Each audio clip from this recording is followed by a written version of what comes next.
Je viens de la République démocratique du Congo et par la grâce de Dieu, on a évolué ensemble avec le pasteur Emmanuel ainsi que le pasteur Dieudonné. Nous avons été formés par le ministère Génération Joël et Dieu nous a envoyés vers les nations et en ce jour, moi, je me retrouve au Canada.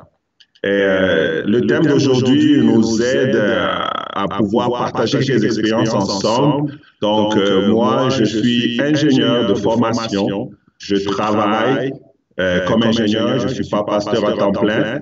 Donc, je travaille comme ingénieur. Je suis père de 4 enfants. Je suis pasteur et je suis coach aussi. Je fais des conférences et je suis le visionnaire de l'église Maison de la Restauration. Donc, cela montre un peu que je suis occupé.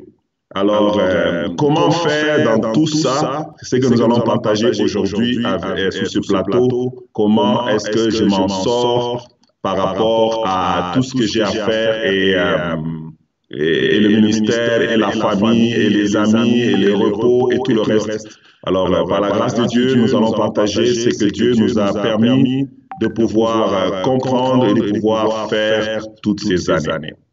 Donc, voilà un peu ce que je peux parler de moi. Mais pour ce qui est de l'Église, nous sommes basés à Québec, donc dans la ville de Québec City. Et l'Église s'appelle Maison de la Restauration. Nous croyons que Dieu peut restaurer tout homme et Dieu peut restaurer toute chose. Et nous avons un message que nous apportons, c'est le message de la restauration par l'amour, par la parole et par la puissance de Dieu. Nous croyons que ces trois armes, Dieu est capable de restaurer tout homme et toute personne et toute situation à l'état dans lequel cette personne a été et se retrouve aujourd'hui. Donc voilà un peu en bref ce que je peux dire sur nous.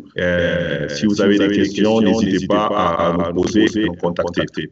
Donc je mets la parole à notre bien-aimé pasteur. Salut, pasteur Emmanuel. Et pasteur Dieudonné.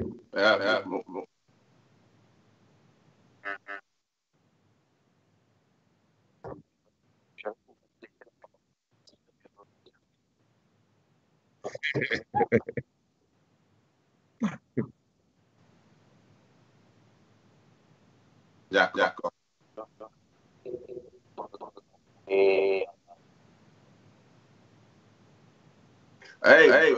Bonjour, bonsoir, bien-aimés, bonsoir, bonjour, pasteur Thierry, pasteur Emmanuel, très content de vous retrouver tous les deux.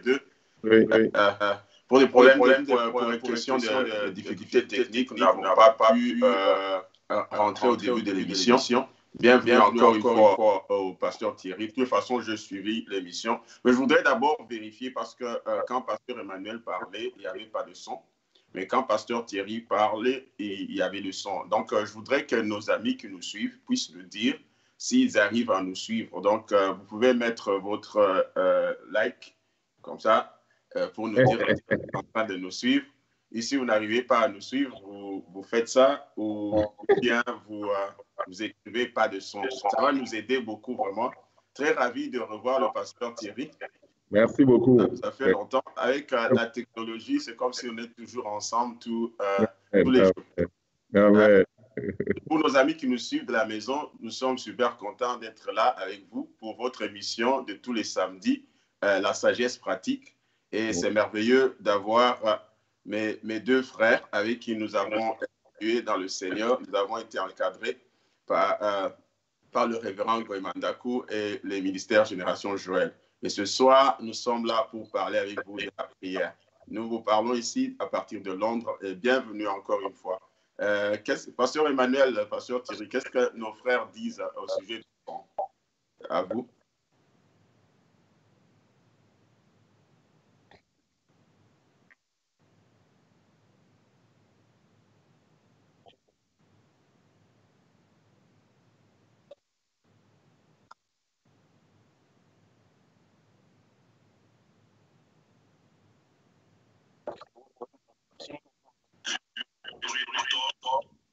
Excusez-moi.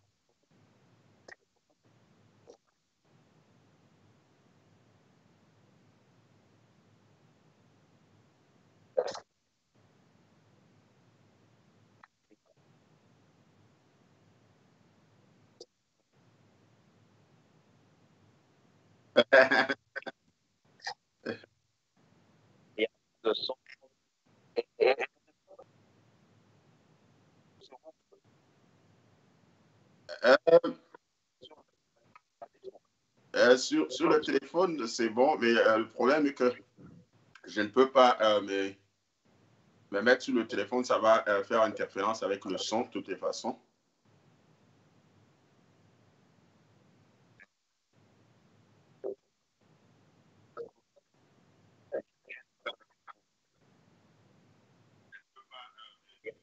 Essayez un peu de parler, Pasteur Emmanuel, et nous allons juste vérifier. Excusez-nous, chers amis, pour le son. Je crois que le pasteur Thierry arrive à me suivre très bien. Nous voulons vérifier si nous, ça va nous aider. J'entends Pasteur Dieudo, mais je n'entends pas encore Emmanuel. Emmanuel, tu peux parler? Sur un moment ici, je sais. Hein? Comment ça va maintenant? Ça va maintenant? Je crois que ça sort maintenant parce que je vois sur mon oui, c'est bon. EQ ici. Bon, c'est bon maintenant, hein? Oui. Ok, alors je vais passer la parole au pasteur Dieudonné. Hein? Il va commencer avec notre question et on va parler à partir de là. Et pasteur Dieudo.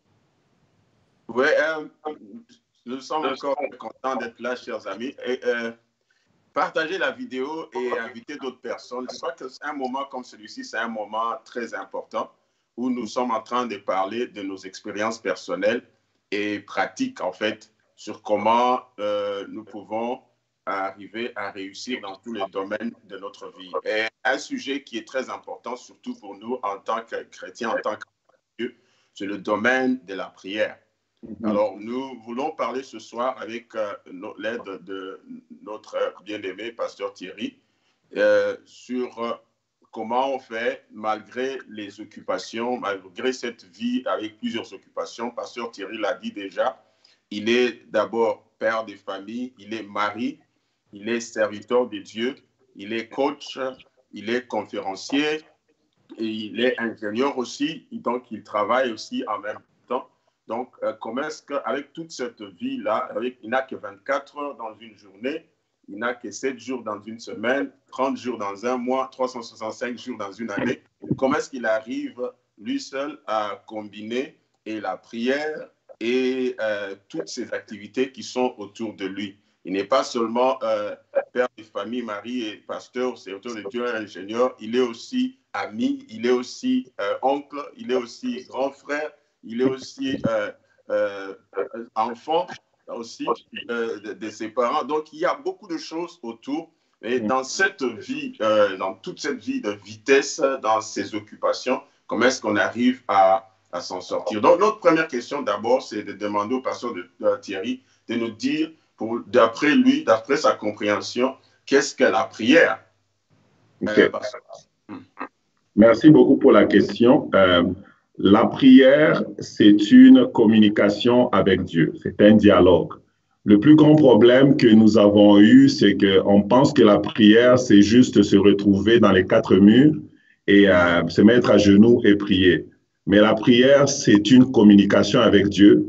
Dès qu'on comprend que la prière est une communication avec Dieu, on devient libéré de savoir je prie où. Donc, moi, je prie dans l'auto, je prie quand je fais la vaisselle, je prie quand je parle à Dieu, au fait. Donc, c'est déjà rendu là, on se libère juste par la définition que la prière, c'est un dialogue avec Dieu. Et quand on dialogue avec Dieu, oui, ça demande une concentration, oui, mais ça ne demande pas qu'on soit forcément seulement dans l'église, dans une chambre haute fermée où on ne voit personne, où on respire rien. Non, on peut être dans un parc assis, les enfants sont en train de jouer au parc et toi, tu es en train de robo-santer, de vibra-santa pendant qu'ils jouent au parc. Donc, c'est déjà ça qui vient déjà nous libérer par rapport à nos occupations déjà, juste en définissant que la prière, c'est un dialogue avec Dieu. Merci. Pasteur Emmanuel, tu veux intervenir sur ça? Ouais. Je devrais parler. Au fait, j'étais en train de poster quelque chose ici que j'ai trouvé Ouais. très intéressant. Merci beaucoup à Pasteur à Thierry pour avoir dit que la prière, c'est un dialogue et c'est un dialogue avec Dieu. Et ce qui est très important, et tu as aussi bien dit que ça ne demande pas vraiment que tu fasses ça seulement quand tu es dans un building, quand tu es à l'église, dans un groupe de prière ou dans une maison, mais partout où tu y es, tu peux prier. Et il y a un passage, je crois que c'est Jésus qui a dit je crois que c'était la femme samaritaine, il a dit que les vrais adorateurs, et il a dit que ça ne doit pas se passer nécessairement à Jérusalem ou à Samarie, mais les vrais adorateurs adoreront Dieu le Père en esprit et en vérité. Je crois, et l'esprit n'a pas vraiment de limites. Non. L'esprit, c'est partout où tu es. Et en tout cas, merci pour commencer ce partage ici, pasteur Thierry. Maintenant, quand on parle d'un dialogue, j'aimerais un peu te pousser à définir un peu le dialogue. C'est juste moi demander à Dieu quelque chose ou comment est-ce que je peux prier et comment on peut faire ce dialogue-là? Ok. Le dialogue, comme même le dictionnaire le dit, le dialogue, c'est une conversation entre deux personnes. Donc, je parle et la personne aussi me parle. C'est-à-dire, la prière, c'est un moment aussi d'écoute. Donc, je passe le temps aussi à écouter Dieu. Je prie, mais je me dispose aussi à écouter ce que le Seigneur est capable de me dire. Donc, dans cette optique-là, on développe l'écoute, on développe l'orientation, parce que si on lit bien la parole de Dieu, vous allez vous rendre compte que la meilleure prière, c'est prier par la conviction du Saint-Esprit. Qu'est-ce que je veux dire par là? C'est quand tu pries, si tu demandes les choses en accord avec le Saint-Esprit, tu vas voir que l'exaucement sera facile.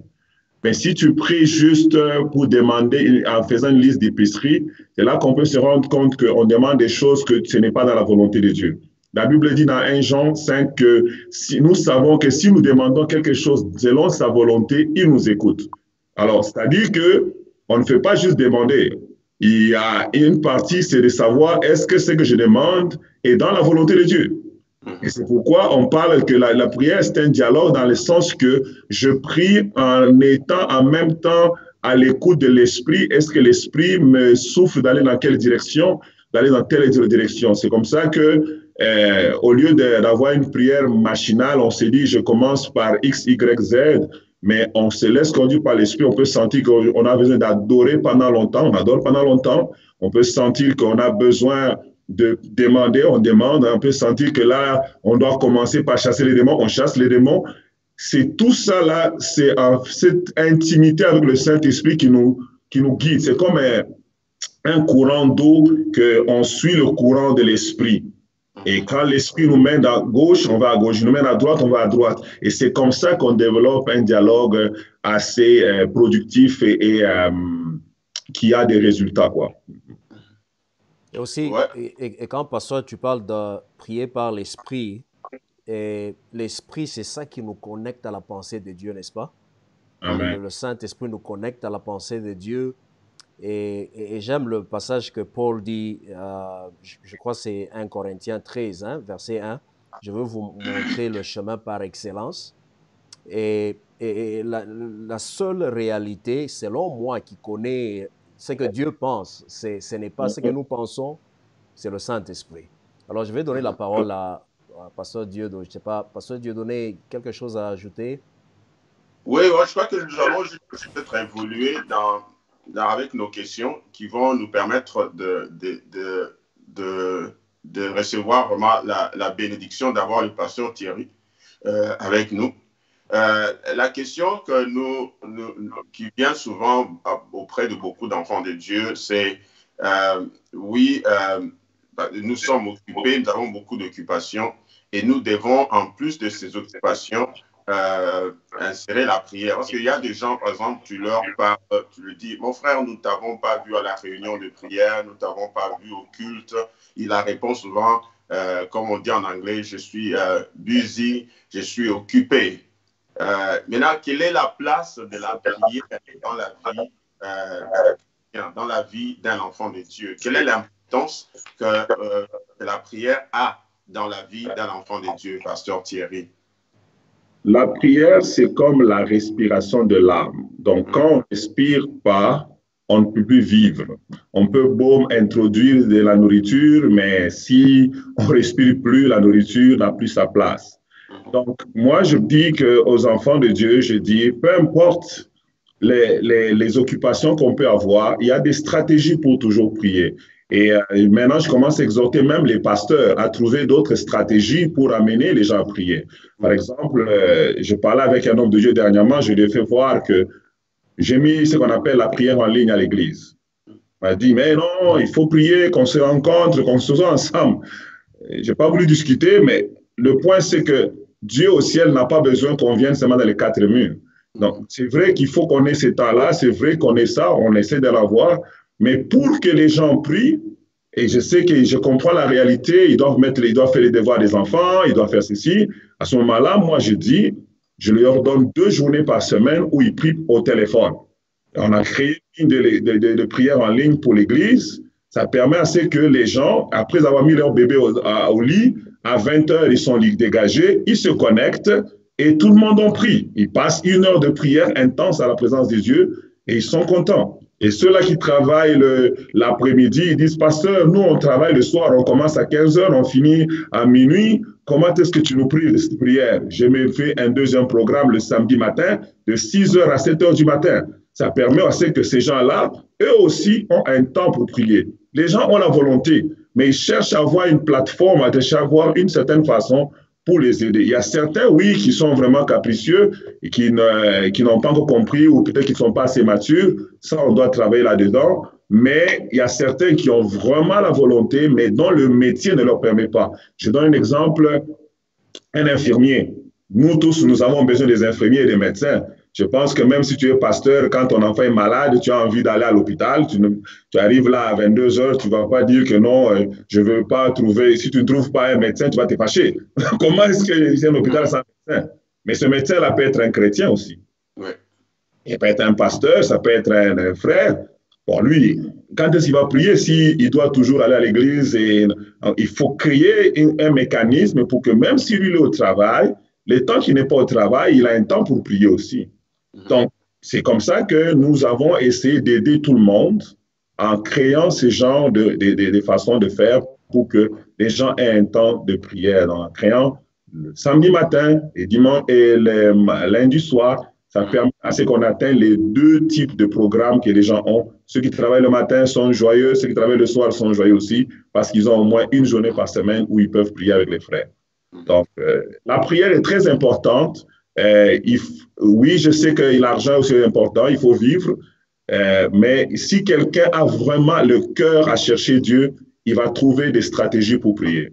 Et nous allons le voir à un moment donné, quand vous allez me permettre. Je vais vous donner un peu quelques choses que j'ai appris avec le Saint-Esprit en lisant la Bible, en méditant sur la vie de Jésus. Jésus était très occupé que nous tous. Et il priait. Et on va voir tantôt quand le temps sera venu. Mais juste pour l'instant, je voudrais juste dire que la prière, c'est la respiration de l'âme.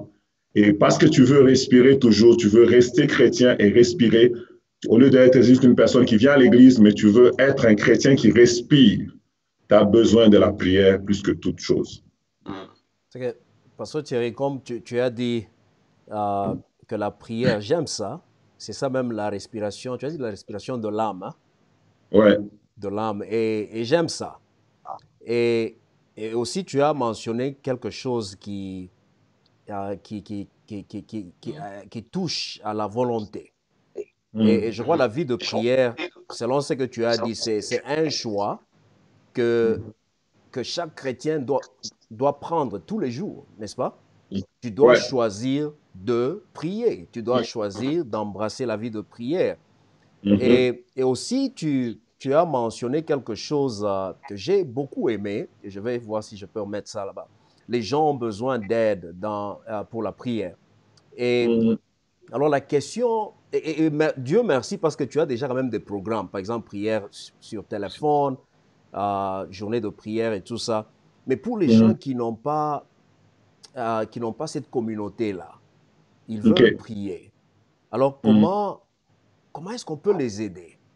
comment est-ce qu'on peut les pointer dans la direction et dire que tu peux aller dans tel groupe de prière, tu peux connecter avec tel gens? Est-ce qu'il y a des gens de ressources que tu peux mentionner en ce moment?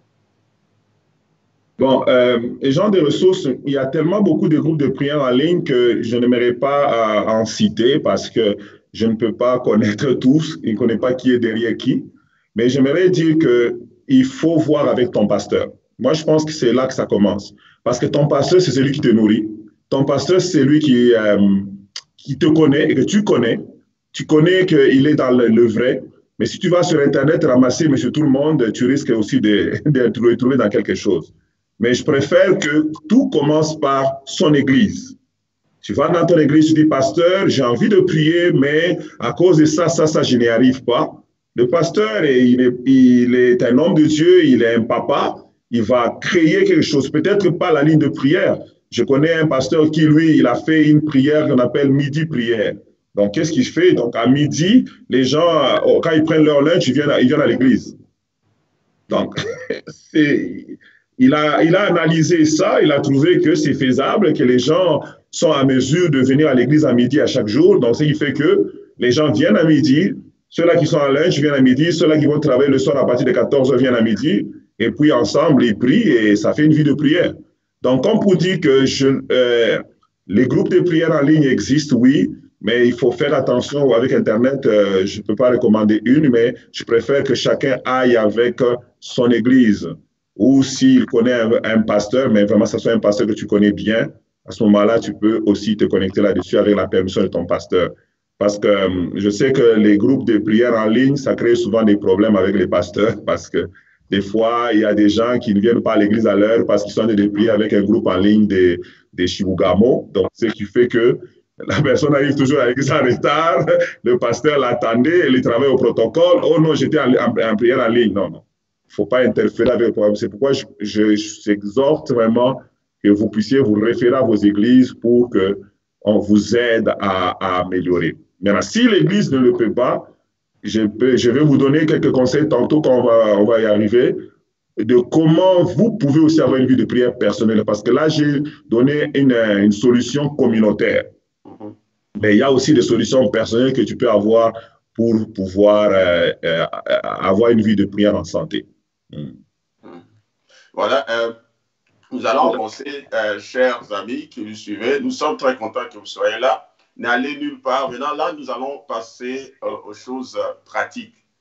Pasteur Thierry va partager avec nous un peu en pratique qu'est-ce qu'une personne qui est appelée à plusieurs occupations peut faire pour prier. Et en même temps, ce n'est pas seulement pour les gens qui sont très occupés. Parce que la réalité, à mon expérience en tant que pasteur, c'est que beaucoup de gens, même ceux qui ne sont pas très occupés, ont des difficultés pour avoir une vie de prière.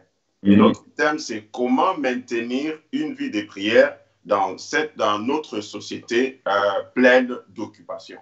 Alors, Pasteur Thierry va aller maintenant en pratique et nous dire un peu qu'est-ce qu'une personne peut faire pour maintenir une vie de prière malgré toutes les occupations qui peuvent être autour. Pasteur Thierry. Merci beaucoup. Donc, j'aimerais commencer par dire, avant que je donne ces quelques conseils, c'est que tout, ce n'est que la grâce de Dieu. Il faut comprendre que ce n'est ni par la force, ni par la puissance, mais ce n'est que par la grâce de Dieu qu'on peut arriver à réussir quoi que ce soit dans la vie. La Bible nous dit dans 2 Corinthiens chapitre 3, verset 5, que notre capacité vient de Dieu. La capacité de réussir dans tous les secteurs de notre vie vient de Dieu. Nous devons d'abord, la première chose, c'est nous abandonner au Seigneur. C'est-à-dire que Seigneur, je veux prier, mais je ne peux pas y arriver sans toi, j'ai besoin de toi. Et le Seigneur va t'aider à trouver des stratégies qui sont appropriées à ta réalité. Donc ça, c'est la première chose qui est très importante à retenir. Et la deuxième chose, c'est que, comme je disais, que c'est tout n'est que grâce.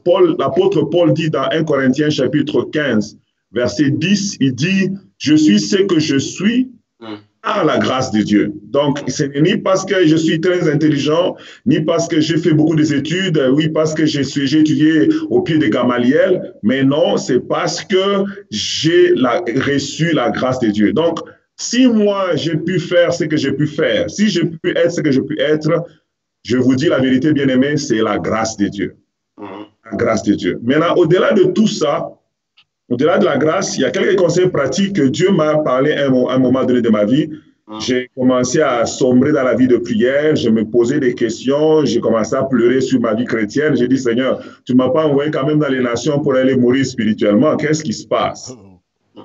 C'est à ce moment-là que Dieu m'a dit, médite la vie de Jésus.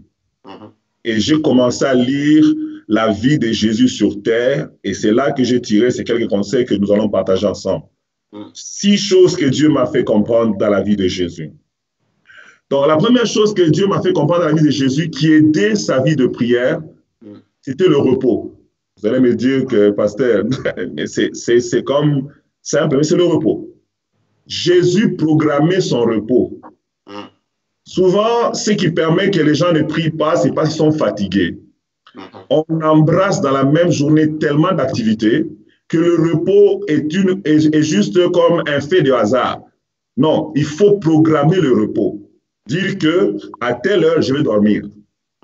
Et ça va te donner la force pour que quand ce sera le moment de la prière, tu pries. Mais si tu es déjà fatigué, cassé, même si tu commences à prier, tu vas même dormir dans ta prière, tu n'auras même pas le temps de dire Amen. C'est comme ça que Jésus, quand vous lisez la Bible dit il monte avec les disciples dans la barque et puis il va dans la... Quand ils sont de traverser, Jésus va en bas dans la et il dort. Pourquoi Jésus dormait? Parce qu'il savait que de l'autre côté, il y a des gens qui l'attendent, du travail qui l'attend. Jésus planifiait son repos. Bien-aimé dans le Seigneur, en tant qu'enfant de Dieu et en tant que serviteur de Dieu, nous devons planifier le repos. Avoir un temps, ça peut être par jour, ça peut être par semaine, peu importe, mais après avoir donné, à un moment donné, tu dis, OK, cet après-midi-là, je vais dormir. Ça nous aide dans notre vie de repos. Parce que sinon, ça va te rattraper dans les jours, dans les mois à venir. Tu vas sentir que le corps ne donne plus et quand tu voudras prier, ça ne marchera pas. Ça, c'est le premier élément, le repos. Ceux-là qui écrivent les versets, vous pouvez écrire dans Matthieu 8, verset 24. Nous voyons que Jésus s'est reposé. Le repos, frère, le repos est important. Le repos est très important. La Bible dit que notre corps est le temple du Saint-Esprit. Il faut en prendre soin. Et l'une des choses d'en prendre soin, c'est se reposer. Beaucoup de gens ont perdu la vie, beaucoup de gens ont perdu ceci parce qu'ils ne se reposent pas. Planifie ton repos. Et vous voyez ici la stratégie de Jésus. Vu qu'il était tellement occupé, il a planifié son repos entre 2 déplacements. Donc, j'ai parlé avec un homme de Dieu, il est beaucoup invité aussi, il est toujours dans les avions. Et qu'est-ce qu'il me dit? Mon frère, je dors dans l'avion. C'est que j'ai compris, il a compris aussi la même stratégie, que oui, il a tellement d'occupations, il a trouvé que non, en prenant le train, en prenant les avions, il peut dormir. Et quand il arrive à destination, il a un regain d'énergie, il peut prier, il peut chercher Dieu, il peut faire plein d'affaires. Pourquoi? Parce qu'il a planifié son repos. Planifions notre repos, ça va nous aider. La deuxième chose que le Seigneur m'a fait comprendre dans la vie de Jésus, c'était l'organisation et la discipline. Jésus était un homme organisé. Il faisait les choses. Quand nous lisons dans Matthieu 14, versets 22 à 23, vous allez voir que Jésus, il oblige les disciples à prendre la barque et à partir. Parce qu'il avait un temps de prière. Et j'aime ce verset-là, on dit, Jésus les obligea à aller à l'autre bord. Pas qu'il ne les a pas suggérés, il les a obligés. Parce qu'il avait un programme. Donc il y a des moments aussi, frère, il faut obliger les gens à partir. Parce que tu as un programme. Il y a des moments, moi je dis avec amour et gentillesse, mon frère, ça va? Ok, c'est parce que j'ai un appel et je dois prier bientôt. Est-ce que je peux te rappeler après? Donc je lui dis, bye bye, je t'oblige à partir. Si tu ne fais pas ça, ça ne marchera pas. Tu te fais un programme, mais tu le respectes aussi. Jésus avait une organisation et aussi une discipline. C'est pourquoi il a dit aux apôtres de partir. La Bible dit quand il s'est séparé d'eux, il est monté à la montagne pour prier et ce n'est que c'est comme ça que le lendemain, très tôt matin, il a marché sur l'eau. Pourquoi? Parce qu'il a eu le temps de prier et il les a chassés. Et les disciples, et les gens qui l'aimaient, l'apôtre Jean qui l'aimait beaucoup, qui dormait toujours à ses seins. Et lui, tous, je vous chasse. Pourquoi? Parce que j'ai le temps, j'ai un programme de prière. Donc, bien aimé, nous devons avoir ce temps d'organisation. Organise ton temps. Organise ton temps. Ne vis pas. Il ne faut pas que la prière soit quelque chose qui arrive par hasard. Par hasard. Planifie-le et respecte ta planification aussi. La troisième chose, parce que quelqu'un me dira, oh pasteur, oui, je planifie, mais les gens me coupent tout ça. Quand on lit encore la vie de Jésus, on va se rendre compte que Jésus priait aux extrémités de la journée. Ça, c'est Marc 1,35. Vous allez voir que Jésus s'est réveillé très tôt matin. La Bible dit pendant qu'il faisait encore noir et il allait prier. C'est pour dire, bien aimé dans le Seigneur, tu vois que dans ta journée, tu es trop occupé. Je comprends, mais je ne pense pas que tu vas avoir un client à 4 heures du matin. Je ne pense pas que tu vas commencer à aller à la garderie ou aller à tel autre job. Donc, il y a des heures où tu sais que personne ne va te déranger. Alors, planifie ton temps de prière à ces moments-là et tu vas voir. Jésus, quand vous lisez la Bible, il priait très tôt le matin ou il priait très tard. Le verset que je vous ai donné tantôt, il priait tard. C'était très tard. Mais l'autre, le verset marqué Marc 1,35, là, c'était très tôt. Aux extrémités de la journée, Jésus prenait le temps de prier, de parler à son Dieu. Parce qu'il savait que dans la journée, c'était compliqué. Il recevait des gens, les gens lui parlaient. Alors, il planifiait de se réveiller tôt. 5 heures, 4 heures, tu fais ton 30 minutes, tu fais ton 1 heure, tu fais ton 2 heures, dépendant de ta capacité, mais planifie qu'aux extrémités de la journée, que tu aies le temps avec le Seigneur. La quatrième chose qu'on voit dans la vie de Jésus, c'est que Jésus avait aussi des moments de longue prière. Vous savez, tu peux passer, je ne vais pas vous mentir, je ne vais pas dire que je fais 5 heures de prière par jour, non.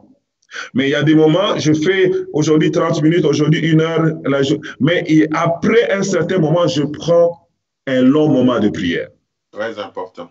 Et ce moment-là, donc bien que je n'ai pas fait tous les jours, mais je peux dire le samedi, là, je ne sors pas. Je m'enferme du matin jusqu'au soir, rabado, zepraké, jiparako, jusqu'au soir. Voilà. C'est ça qui va te faire que tu restes en énergie. Souvent, nous, les gens d'Occident, on veut prier comme on était au Congo, on prie 6 heures, si tu ne vas pas réussir, c'est certain. Mais au moins, tu peux te donner des temps de prière. Quand on lit dans Luc chapitre 6, verset 12, nous allons voir que Jésus a passé toute la nuit à la montagne en train de prier. Toute la nuit, seul. C'est que Jésus avait des temps de prière le matin, mais il avait aussi des temps de prière, comme j'appelle une veillée personnelle. Comme quand on était jeune, on appelait ça minuit 6. Minuit 6. Tu fais minuit 6 tout seul. Et ma femme et moi, nous, on en fait des minuit 6, même au Canada. Donc, on dit, on sait que samedi, vendredi, la nuit du vendredi au samedi matin, on sait que les enfants, ils vont dormir, ils vont pas à l'école. Allez, vendredi, robaya, seke, on commence jusqu'au matin. Et c'est ça qui fait que, oui, on ne peut pas le faire chaque semaine, oui, on ne peut pas le faire chaque week-end, mais le faire de temps en temps, ça vient encore rehausser ton niveau de prière. Yes. Donc, avoir des moments de longue prière. Le 5e point, c'est le parler en langue. Le parler en langue, c'est une puissance. Le parler en langue, c'est tellement... Moi, quand je conduis, je suis seul chez Rabadazo, Prekela, Maïkorose.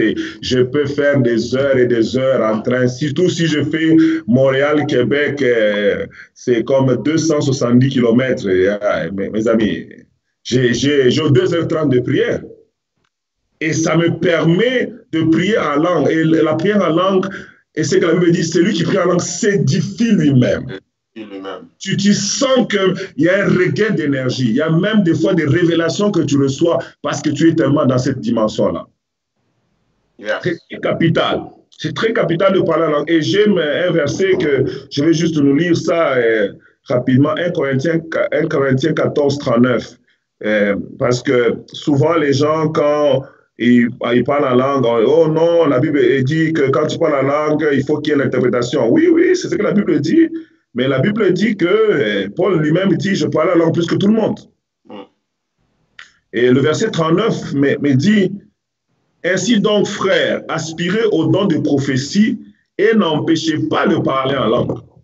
La Bible nous conseille de ne même pas empêcher. Il ne faut pas bloquer par la langue. Il ne faut pas, comme un pasteur dit, il ne faut pas biper en langue. Hein? Il faut parler en langue. Il ne faut pas biper, il faut parler. Donc, si c'est 3 heures, pendant 3 heures, tu fais que parler en langue. Pas biper. Hein? Et les bips, on fait ça à l'église. Parce que Paul dit à l'église, c'est là que tu peux biper. Pourquoi? Parce que si tu parles en langue pendant longtemps, surtout quand on te demande de faire une prière de clôture, tu commences en langue, nous on va dire amen comment? Parce qu'on n'a pas écouté ta langue. Mais quand chacun prie pour lui-même dans son coin, la Bible dit prie. Et quand tu es à la maison encore là, mais exagère la langue. Voilà.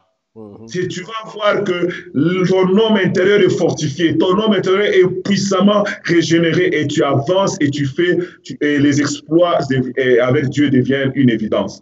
C'est pour bien aimé, j'insiste sur le parlant que nous négligeons. La Bible dit, voici les miracles qui accompagneront ceux qui auront cru. En mon nom, ils imposeront les noms malades et ils parleront de nouvelles langues. C'est écrit, ça fait partie des signes de ceux qui accompagneront ceux qui auront cru. Nous devons parler en langue. On ne doit pas avoir honte de la langue du ciel. Souvent, les gens trouvent la langue bizarre. Mais j'aimerais te faire comprendre, quand un Chinois parle, tu le trouves bizarre. Sache que toi aussi, quand tu parles lingala, les Chinois te trouvent bizarre. Voilà. De la même manière, quand nous parlons, le monde nous trouve bizarre. C'est normal, parce que ce n'est pas leur langue. Mais le parler en langue, c'est une langue puissante, c'est une prière puissante. Bien aimé, nous devons revenir au parler en langue. Plus nous passons du temps dans le parler en langue, bien aimé, j'aimerais te dire que quelque chose de puissant se fait. Et ton parlant va se développer, plus tu parles, plus il se développe. Plus tu vas sentir même que les mots que tu disais au début, tu faisais comme ton père spirituel. Tu disais Robo Santa. À un moment donné, tu vas sentir que le parlant devient développé. C'est comme un enfant qui apprend. Plus tu parles, plus tu vas voir que tu commences à avoir le vocabulaire dans la langue du ciel. Tu vas me faire parler en langue là, avance. Pasteur Thierry, j'ai une question à poser avant que tu n'ailles au dernier point ici, hein? Au 6e point. Maintenant, pour les gens qui ne parlent pas en langue, je sais que Paul dit aspirer à la prophétie, au don de langue et tout ça, mais comment est-ce qu'ils vont prier s'ils ne parlent pas en langue? Ils doivent demander de parler en langue ou qu'est-ce qu'il faut dire ici? Ok, si quelqu'un ne parle pas en langue, il faut d'abord se poser la bonne première question, est-ce qu'il y croit? C'est la première chose. Si quelqu'un n'y croit pas, là, on a un autre débat. Là, hein? Là c'est un autre débat d'un autre jour. C'est d'abord d'arriver à lui faire comprendre que ça fait partie des acquis de la croix, ça fait partie des choses que Dieu a promis à son peuple. Maintenant, si quelqu'un, il croit au parler en langue, mais c'est juste qu'il ne parle pas, à ce moment-là, il doit faire ce que Paul dit, aspirer à cela. Et en aspirant à cela, il va chercher Dieu. Il va chercher. Nous, on a étudié à Mutoshi. À Mutoshi, il n'y avait pas d'organisation. On allait prier en brousse pour chercher à parler. Et moi, je me rappelle, on était dans une réunion, avec les Arthur Luamba, si Dieu connaît Arthur. Et on a prié. Il y a eu le baptême. Tout le monde a été baptisé sauf moi. Mais je vous dis, c'était un souci. J'ai cherché la face de Dieu. Et puis, après 2 jours, Arthur vient me voir et me dit, en tout cas, on va aller en brousse chercher Dieu pour que tu puisses aussi parler en langue. Et on est parti. Et on a prié et tout d'un coup, paf, ça s'est débloqué. J'ai commencé à parler en langue. Pourquoi? Parce que j'aspirais. Le plus grand problème aujourd'hui, c'est que tout le monde attend que le pasteur fasse. Non. Nous, quand on a grandi spirituellement, on n'avait pas de pasteurs qui nous poussaient à faire des choses. On allait chercher Dieu nous-mêmes. On voulait que ce que nous lisons dans la Bible, qu'on puisse le vivre. Et aujourd'hui, j'aimerais exhorter toute personne qui m'entend. La Bible qu'on t'a donnée là n'est pas un instrument pour ton pasteur. C'est un manuel pour ta propre vie. Yes. Si ta vie ne ressemble pas à ce que la Bible dit, cherche Dieu. Ne passons pas le temps à blâmer les pasteurs. Non, non, nous, il n'y a aucun pasteur qui m'a imposé les mains pour ça. J'ai cherché Dieu dans la brousse et j'ai commencé à parler en langue. Donc, c'est possible que tu cherches Dieu tout seul et que Dieu débloque cela. Mais en attendant, si Dieu n'a pas encore débloqué, tu peux prier en français. Tu peux prier en français. Nous avons déjà prié aussi en français pendant 10 heures aussi. Ça marche aussi. Donc, ce n'est pas un problème. Donc, mais il faut pas te limiter à ça. Donc, si tu ne parles pas la langue, tu aspires au parler la langue. Et si Dieu n'a pas encore répondu, prie en français, mais passe le temps dans la présence de Dieu. Passons au dernier point, Pasteur Thierry, maintenant. Le dernier point, c'est que prier avec les autres. Et bien aimé, Dieu a fait que la vie chrétienne ne soit pas une vie chrétienne solitaire. Dieu a fait que nous puissions avoir besoin les uns des autres. Même Jésus avait besoin des gens. Quand nous lisons dans Matthieu, nous voyons d'abord dans Matthieu 17, on voit que Jésus a pris Jacques, Jean et quoi, ils sont partis à la montagne de la transfiguration pour prier. Quand nous lisons encore dans Matthieu 26, il prend encore aussi 26, versets 37 à 38, Jésus prend encore Jacques, Jean et Pierre, ils vont prier. Et parce qu'il sentait l'angoisse face à la mission, face à tout ce qu'il devait faire. La Bible dit, il a pris ces gens-là, il a dit, venez, prions. Des fois, on a besoin d'être boosté par d'autres personnes. Donc, il ne faut pas juste dire, non, je vais rester seul. Non, non. Par moment, tu cherches la face de d'autres personnes. Nous, on a fait à Montréal, quand j'étais encore à Montréal, à la fin de l'année, on avait une retraite des pasteurs. C'était des amis pasteurs, on se réunit, on fait 2 jours, on part vendredi, on sort seulement dimanche. On prie. Parce que des fois, tout seul, tu t'ennuies, tu te fatigues, mais en voyant les autres, on dit le faire aiguise le faire. En faisant cela, ça vous motive, ça booste encore et ça vous permet de pouvoir encore continuer dans une vie de prière. Bien-aimé dans le Seigneur, tu as besoin de ton frère, tu as besoin de ta soeur. Des fois, tu vois que ta vie de prière commence à être faible, appelle maman pasteur, est-ce qu'on peut prier? Appelle papa pasteur, est-ce que tu peux prier? Appelle tel frère, est-ce que tu peux prier? Vous vous réunissez à 2, vous priez ensemble. Vous faites une retraite à 2, vous priez juste pour remonter. Et ça, c'est tous ces éléments mis ensemble qui ont fait que Jésus avait une vie de prière victorieuse sur la terre. Et c'est ce qui est en train de m'aider aussi dans ma petite vie ici au Canada. Voilà un peu les quelques conseils pratiques que j'aimerais nous donner aujourd'hui. Soyez bénis. Merveilleux, merveilleux. Je ne crois pas que nous allons ajouter d'autres questions. C'est très clair. Nous avons eu 6 points sur lesquels le pasteur Thierry s'est basé. Et ces 6 points viennent de la vie de Jésus lui-même. Donc, si Jésus pouvait les faire, nous pouvons le faire aussi. Donc, quand nous aimerons encourager les bien-aimés qui nous ont suivis, revoyez cette vidéo, prenez des notes, essayez d'aller vous-même pour prendre la parole de Dieu, lisez, étudiez Jésus, et vous allez voir que votre vie de prière va être transformée malgré cela. La réalité, c'est que, surtout pour nous qui sommes en Occident, et surtout en ce moment, quand nous avons commencé avec Jésus, on n'avait pas on ne travaillait pas. On n'avait pas de famille. On n'avait pas beaucoup de responsabilités. Nos factures étaient payées par les parents. Donc, il n'y avait pas beaucoup de fardeau sur nous. Et tout ce qu'on faisait, c'était prier. Et la transition entre la vie qu'on avait au pays, au Congo, et la vie en Occident, ça a été une très grande difficulté. Et c'est sur ce point-là que beaucoup de gens perdent leur foi. Exactement. Ils n'arrivent pas à transiter. Mais aujourd'hui, là, cet après-midi, ce soir, nous avons appris des points. Revoyez la vidéo, bien-aimés, c'est ça mon encouragement. Et que Dieu bénisse Pasteur Thierry. J'ai remis la parole à Pasteur Emmanuel. En tout cas, Pasteur Thierry, on dit d'abord merci beaucoup pour le temps. Je vais voir si on peut se voir là-bas. Et en tout cas, j'ai appris. J'ai beaucoup appris. Comme le pasteur Dieudo a dit, Jésus, c'est ça même la fondation de notre vie chrétienne. Tu veux apprendre comment vivre en tant que chrétien et chrétienne, retourne à la Bible. Et pasteur Thierry, est-ce qu'il y a quelques mots à clôturer pour la fermeture avant qu'on clôture ici? Tout ce que je peux dire, bien aimé, la parole de Dieu est simple. En mettant la parole en pratique, nous allons voir des résultats. C'est bien beau, tous les points qu'on a nommés, c'est bien beau, mais commence. Si tu n'as pas encore commencé, tu ne verras pas les fruits. Le tout, c'est de commencer. Que Dieu vous bénisse. Amen, amen. Pasteur Dieudonné, je vais te donner la parole. tu vas clôturer. Je ne sais pas si Pasteur Thierry peut faire la prière de clôture. Ok, je vais prier. Adonai, merci pour cette opportunité que tu m'as donnée d'avoir ton peuple et de pouvoir partager ce que tu m'as appris. Je prie pour toute personne qui a des défis dans sa vie de prière. Commence à restaurer sa vie au nom de Jésus. Je prie que celui qui était fatigué soit fortifié, celui qui était égaré puisse retrouver le chemin. Je prie, Seigneur, que tu viennes, oh Dieu, ôter les charges que l'ennemi a mis, oh Dieu, Papa, sur ma soeur, mon frère, afin de l'empêcher d'avoir un temps avec toi. Je détruis cela au nom puissant.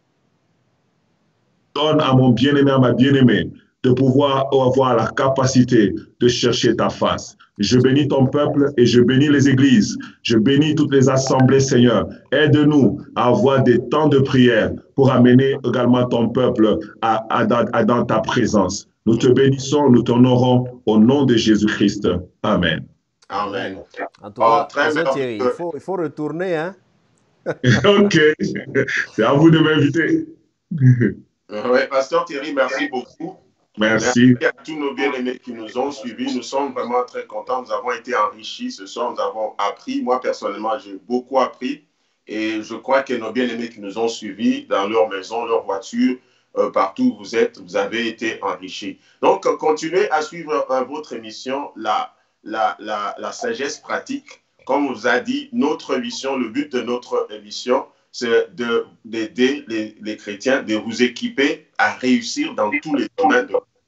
Et ce soir, c'était merveilleux parce que la prière, c'est la base de la réussite pour nous en tant qu'enfants de Dieu. Jésus a commencé sa vie par la prière et il a terminé sa vie par la prière sur la terre ici. Sa vie terrestre a commencé par la prière et il a terminé par la prière. Donc, j'aimerais encourager quelqu'un à nous rejoindre encore le samedi prochain.